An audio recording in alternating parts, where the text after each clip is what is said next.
It has been recently published that scientists may have finally found the true cause of Alzheimer's.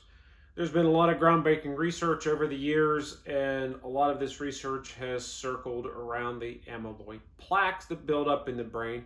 But there have been some inconsistencies with the plaque theory because there are people with good cognitive abilities, even though they have amyloid plaque build up in the brain, while the same level of amyloid plaque buildup in the brain in other people have caused severe cognitive decline.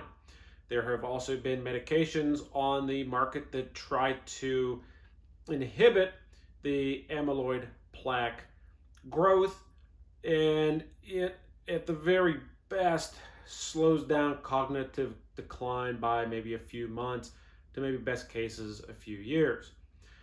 As we have an aging population, Alzheimer's is a very significant health problem, and I myself and my family have experienced it with one or more of my grandparents, and probably most of you have experienced it with at least one family member somewhere in your family tree.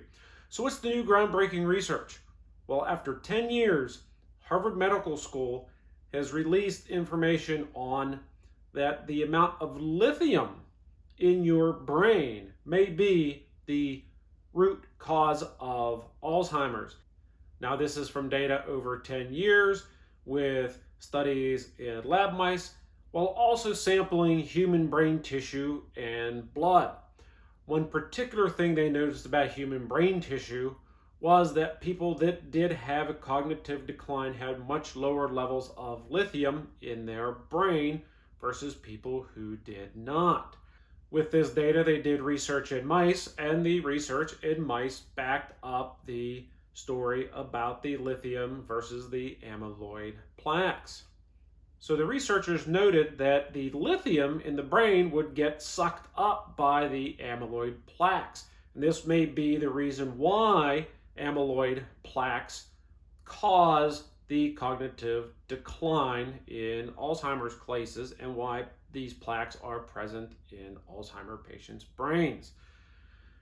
Nice thing they did with mice test is they gave the mice some form of lithium that was not absorbed by the amyloid plaques, and it actually restored the cognitive abilities of these mice that had the Alzheimer's-like symptoms. So this is an extremely promising scientific study that may be the treatment going forward with Alzheimer's. Ironically, there was a study done years ago that noted that the more lithium that was in the environment, being, say, soil, the drinking water, and stuff of certain regions of population, that the regions of population that had higher lithium in the environment actually experienced less cases of dementia as a percentage of the population. So I find this scientific study extremely exciting and promising because they have been researching Alzheimer's for decades and never really truly understood it, other than, yes, the amyloid plaques seem to cause cognitive decline in most people, but in other people it does not. And what this scientific study really does is it really solidifies and links all these previous studies and outliers together. And it seems like it really paints a clear story of what's going on. The results of this study are pretty profound, that we may just be able to take lithium supplements to prevent or reverse Alzheimer's symptoms that scourge people in their elderly years as our population continues to live longer and longer. This is a very exciting scientific study. Thank you for watching.